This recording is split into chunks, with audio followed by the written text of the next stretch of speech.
Hi guys, this is Ranjit, and in this video we're going to talk about smartwatches and the future of smartwatches and what I personally think about them. I've been using smartwatches for a long time. For example, you have seen various reviews on my channel. I reviewed the Moto 360 first generation. I think that was an important smartwatch because that was the most popular when Android Wear came out. But with smartwatches, there have been a lot of things that have been going on right now, particularly in the last couple of weeks. Some new announcements were being made. So things are changing for sure. Let me actually first put my point of view, and then let's hear what you guys think about it. And I think so the smartwatch revolution started with the Pebble. This was a very small company. They raised about $10 million using the Kickstarter, and they released the Pebble smartwatch. And that worked with Android and iOS. Didn't have a touch screen or anything, but did the basic thing of what even a modern smartwatch does. That's showing you notifications. And that sold very well. And I think so that was the Kickstarter thing that the big companies like Motorola, Samsung, etc. jumped into this market. Google also jumped with Android Wear, and as I've told you, LG came out with a couple of Android Wear watches, but I feel the Moto 360 first generation was one with the circular one, and that was very popular. But again, the problem with modern smartwatches was that the battery life is simply not that great, particularly if you're looking at smartwatches that have a color screen, touch and functionality and whatnot. In that respect, Pebble did a lot better because Pebble has just an e-ink display, and thus it can get a battery life of anywhere between 5 to 7 days.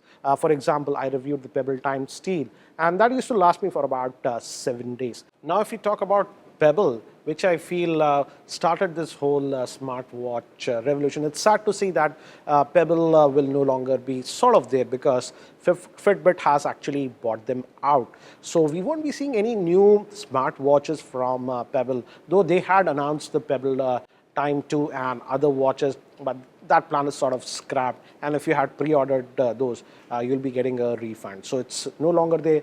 Fitbit has bought the software division of Pebble. So it's sad to see that. Now, if we move to the big players like LG, Motorola, Huawei, etc., there's been confusion. It's not like everyone is using the same platform.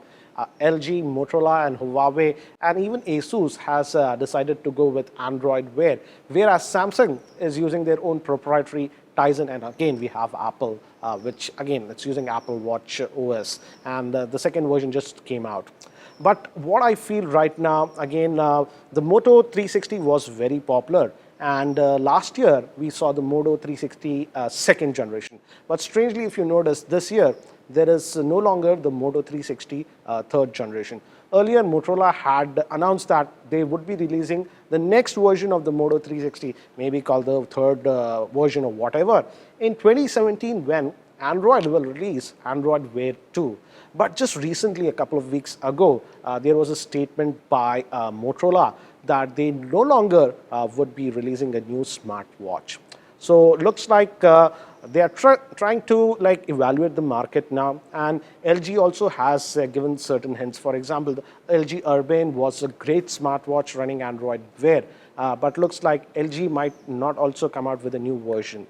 So it looks like now these big tech companies who actually started making great smart watches are taking a very cautious approach. But on the other hand, I'm seeing traditional watch makers jumping into the market. For example, I'm wearing a Fossil smartwatch, and Fossil is a traditional watch company, and they have released some watches on Android Wear. Again, the Titan, which is an Indian company, also came out with a smartwatch. They're using their own proprietary OS, and TAG on the higher end are also experimenting. But again, I would say everything is not perfect. We have still problems like battery life. Yeah, it'll last for a day or day and a half. It's not like it'll last you for a week or something. That did with the Pebble. So again, the problem right now I feel with the smartwatches is that it's not a necessity. I wear these smartwatches, but if I forget it in the house, I just don't go back to get them. So it's just an accessory kind of a thing. Yes, they do show you notifications, but again, to interact with them and do more, most of the time you might have to take out your phone. So again, I feel, yeah, smartwatches are cool, but as of now, pretty expensive, and they need to solve the battery life issues also. So what do you guys think about smartwatches?